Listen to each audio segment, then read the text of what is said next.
Welcome Yoga Therapy Clinic to the Ayurvedic kitchen, but I'm not making anything Ayurvedic today. What I am making is using up these beautiful Feijoas, and I'm making a smoked and lime Feijoa chutney courtesy of Rowan Bishop. So when I was studying Ayurveda, they said we're going to teach you how to read recipes and make them more Ayurvedic. And that attracted me because at home growing up, it's like, oh, I'll just put a bit this and bit that, and it became Ayurvedic, but I had no idea with the mechanics of why these things are important in that particular food or dish that I'm making. How does it serve me?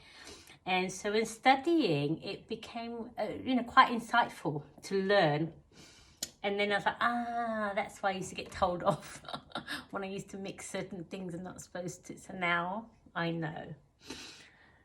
This is not an Ayurvedic dish per se, on a number of reasons. But it is in a way because it covers all six tastes. It has all of the six tastes: the sweet, the sour, the pungent, the bitter, the astringent. And so that's why it feels really nice when you eat it.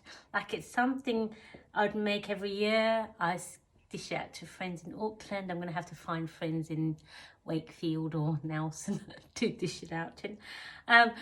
But it just tastes beautiful because it's got all six tastes. Put it on some crackers with a bit of cheese and a glass of wine, or even a cup of tea. It tastes amazing. It just touches the spot. So that's why I make it. Non-Ayurvedic because we don't cook fruit. So you either eat it alone or leave it alone. We don't mix things up. We don't cook it. We certainly don't brew up orange juice because it's got orange juice. You've got to kind of cook it in orange juice. So we certainly not from an Ayurvedic perspective have that. From a yogic perspective, it's got onions in it. Onions are great medicinally. But if you are going into contemplation mode, you're going into the quiet space, you want things that doesn't aggravate your nervous system, and onions are rajasic. It's got onions in it. I don't have onions in the house, and this is the only time that onions are allowed to come into the house. So I've got onions, but I've only got half of the quantity. It also got 1.5 kilos of sugar. So I'll only be doing half of that, especially no white sugar. I don't do white sugar at all. Last time I made this, I made it with jaggery. It tastes beautiful. And I didn't have,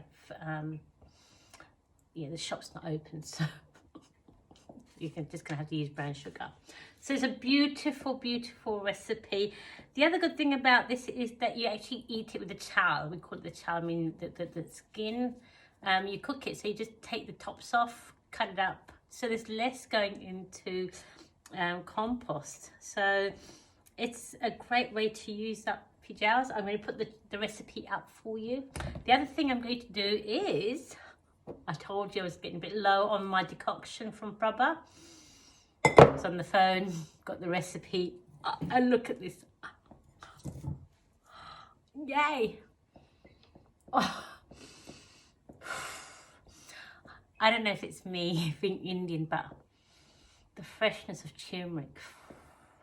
So I'll be making this up. I'll put the recipe up and I'll show you how I make it next time. So always handy to have this in your winter pantry. And remember I said don't have too much of this. It's fire. Yeah. So I've been having too much and I've got the runs. That's how far it is. So only 1 or 2 slices, even though it tastes really nice. That's what's happening Easter Sunday. I'll be enjoying this with a glass of wine later on today.